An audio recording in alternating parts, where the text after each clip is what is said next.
Com o avanço das pesquisas em inteligência artificial, as máquinas estão cada vez mais parecidas com os humanos.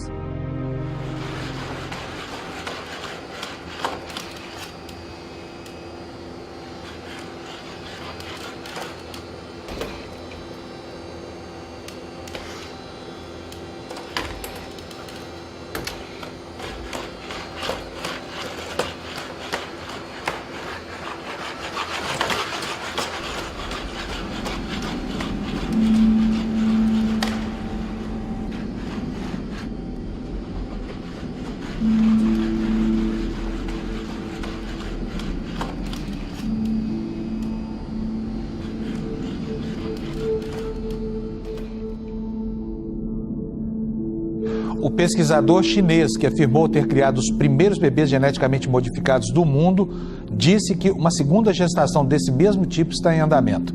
O experimento polêmico, que ainda não foi comprovado, é alvo de críticas da comunidade científica mundial. Essa foi a primeira aparição pública do geneticista chinês He Jiankui depois da revelação que surpreendeu o mundo. Durante a conferência de edição de genoma humano que acontece em Hong Kong, ele disse que estava orgulhoso de seu experimento. À primeira vista, a notícia parece animadora. No entanto, o experimento inédito no mundo, anunciado pelo cientista chinês, carece de dois aspectos fundamentais para a comunidade médica: comprovação e ética. O experimento não foi analisado por outros médicos, nem publicado em revistas especializadas. O hospital onde ele trabalha nega ter aprovado a experiência e acusou o médico de forjar as assinaturas do Comitê de Ética. A polícia de Shenzhen abriu uma investigação sobre o caso.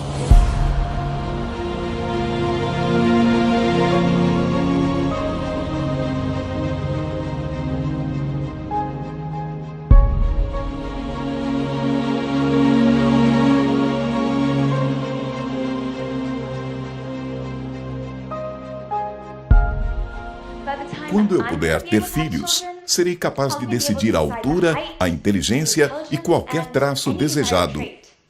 Isso se parece como um sonho, não é? Ser capaz de projetar o seu filho perfeito. Na verdade, ser capaz de projetar gerações e gerações. Mas quem consentirá com isso?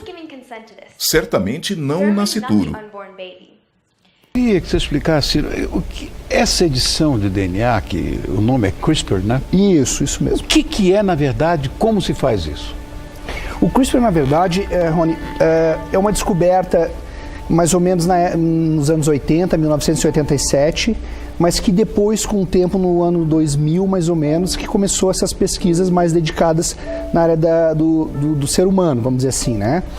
Na verdade, talvez seja o sistema imunológico mais antigo que a gente conheça.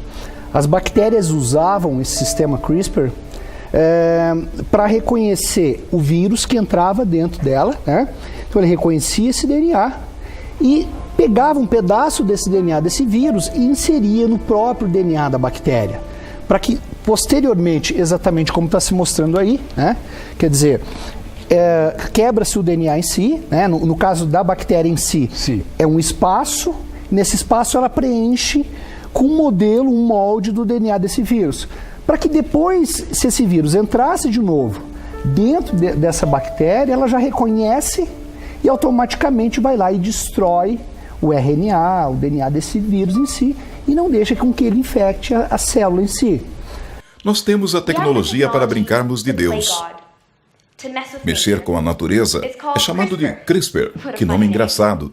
Com CRISPR podemos cortar partes indesejáveis do DNA e substituí-lo com traços desejáveis, gerados arbitrariamente.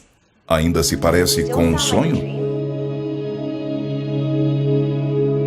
Será que realmente isso vai ser utilizado apenas para a cura das doenças? Ética até que ponto? Porque os religiosos pegam de pau essa história. Mas é bom que a gente saiba que esta centelha divina, a criação, o Deus, o que for, a energia cósmica, seja o que for, isso é uma questão até semântica. Mas se Deus deu isso ao homem, não tem que contestar. Essa realidade parece distante, quase como se fosse o enredo de um filme pós-apocalíptico. Mas, na verdade, está muito mais perto do que você pode imaginar. Experimentos na China já testaram esta tecnologia em embriões humanos, mas não deu muito certo. Porém, esses são apenas os estágios iniciais dos testes. Olha, o que os outros cientistas estão dizendo é que esse cientista chinês, o He Jiankui, cruzou uma linha vermelha, ou seja, uma fronteira que nunca tinha sido cruzada e, pior, fez isso em segredo. O Nobel de Biologia, David Baltimore, por exemplo, chamou a experiência do chinês de irresponsável e disse que porque ela foi feita sem nenhuma transparência, a própria comunidade científica não conseguiu autorregular, ou seja, se autocensurar para evitar que essa linha fosse cruzada. O primeiro bebê nascido por IDF veio à luz pouco mais de 40 anos atrás. E desde então, 5 milhões de crianças nasceram por meio dessa tecnologia. 5 milhões em 4 décadas. Isso é muito. Mais de 100 cientistas chineses já escreveram uma carta aberta criticando essa experiência. Dizem que esse cientista abriu uma caixa de Pandora que agora não vai poder ser ignorada. O próprio governo chinês também está investigando o caso. E o cientista afirmou hoje que mais uma paciente está grávida de bebês geneticamente modificados por ele. Estamos reescrevendo as sentenças da vida para nossos propósitos.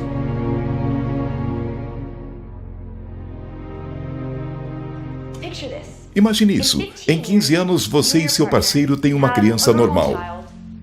O que significa que ela não é modificada geneticamente. Digamos que o nome dela seja Maya. Os seus vizinhos, por outro lado, decidiram seguir um caminho diferente e nomearam a filha geneticamente modificada deles de Emma. Emma é mais esperta, bonita e mais talentosa. E cientificamente provada como sendo melhor do que a sua filha. Ela é a filha perfeita, perfeitamente projetada. Mas sempre teve algo estranho sobre ela. Ela tem que ir para uma escola diferente, viver uma vida diferente. Uma vida que é muito diferente de uma de suas filhas. Afinal de contas, ela é um bebê desenhado, talvez uma criança troféu. Emma vive na casa ao lado, e de algum modo você sabe que ela nunca fica doente, nunca se machuca ou espirra facilmente. Ela definitivamente é um ativo para o governo que provavelmente nunca terá que gastar grandes quantidades de dinheiro para a saúde dela.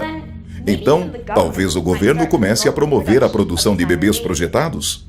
E a pequena Maya se achará sozinha num mundo cheio de humanos perfeitos. Não seria a primeira vez que o governo controla ou tenta controlar a natalidade, quer seja o número ou as qualidades mentais e físicas da prole. O maior exemplo pode ser a política do filho único na China. Mas penso que o exemplo mais assustador da eugenia foi durante o período nazista. Hitler queria uma raça superior, a raça ariana. Ele foi longe para conseguir isso, primeiramente através de campos de concentração. Depois, por esterilizar e perseguir indivíduos que ele julgava deficientes ou incapazes. É esse o mundo que você quer que seu filho herde?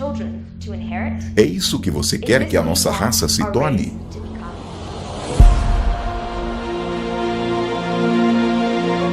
Nós ainda seremos nós? Nós ainda seremos humanos? Na atual conjuntura não está claro. Mas esta questão não é algo que podemos deixar para gerações futuras. É algo que devemos começar a responder hoje. A tecnologia já está aqui. E esse dia está no horizonte.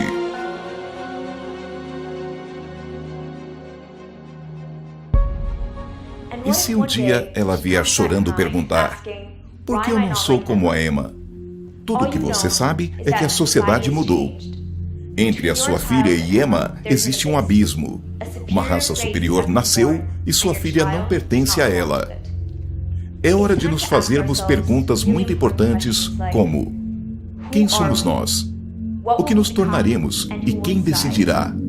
Devemos ser capazes de desafiar as pessoas e fazer essa pergunta: o que é que faz de você e de mim e de cada pessoa absolutamente iguais? O que é igualmente verdade e constante, que não pode ser perdido sobre nós, que sedimenta toda a nossa convicção política? E espero que isso conduza para algumas boas conversas. Porque temos esse universo regular, o qual não podemos fazer experimentos de fato e descobri-los cientificamente. Eu penso que somente Deus faz sentido nisso. Trazer isso para a discussão talvez seja o caso, pois não somente a ciência não desprovou a Deus, mas somente Deus pode provar a ciência. Espero que isso ajude.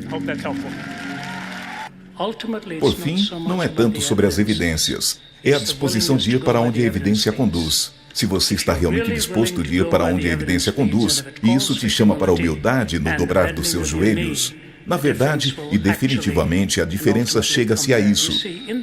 Nas ciências, um físico ou técnico de laboratório, o que seja, a ciência pode te dizer o que acontece quando você junta isso com aquilo, quando isso é adicionado com aquilo. Em nenhum lugar na ciência é dito que o técnico tenha que dizer a verdade.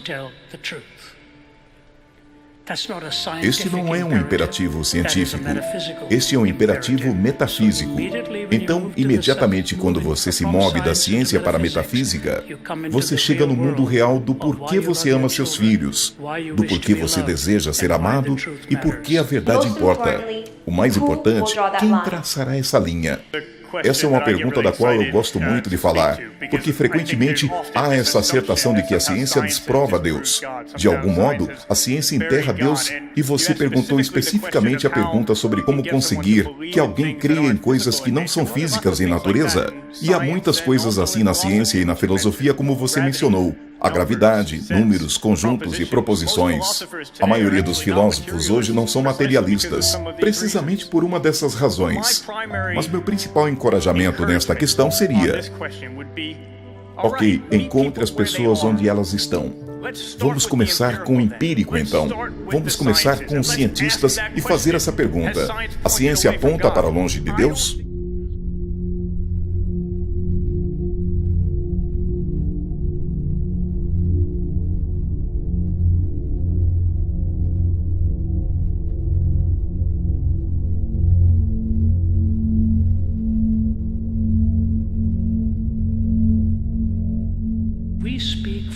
Nós falamos do ponto de vista objetivo, de que a vida tem dignidade e valor intrínsecos, e não valores extrínsecos transmitidos pelo Estado ou pela sociedade, mas valor intrínseco.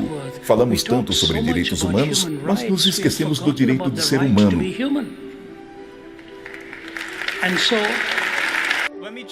Permitam-me levar isso um passo mais adiante.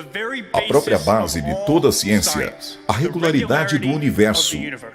O fato de que podemos esperar que no próximo segundo e no próximo minuto e amanhã a gravidade, por exemplo, terá exatamente a mesma força. Por que nós presumimos isso? Alguém poderia dizer: esse é o jeito como sempre tem sido. Essa não é a resposta, é a pergunta. Por que sempre tem sido o mesmo? E por que podemos presumir que sempre será o mesmo no futuro? Com perfeita regularidade, eu na verdade penso que pela lógica somente você não tem resposta para essa pergunta. Einstein disse que a maior incompreensibilidade do universo é que ele é compreensível. Porque temos esse universo regular, sobre o qual, na verdade, não podemos fazer experimentos e descobri-lo cientificamente. Eu penso que só Deus para fazer sentido disso. Nicholas Walter Storr, um maravilhoso professor de Yale, depois de perder o seu filho, o que lhe partiu o coração, fez esse comentário incrível. Quando superamos a ausência com telefonemas, a ausência de asas com aviões, o calor do verão com ar-condicionado, quando superamos tudo isso e muito mais, então restará duas coisas com as quais teremos que lidar: o mal no nosso coração e a morte. A resposta para estes dois não virá da ciência. Virá de conhecer o próprio Criador do Universo, que explicará ao seu coração o que ressuscitou o seu Filho da morte, para você e para mim.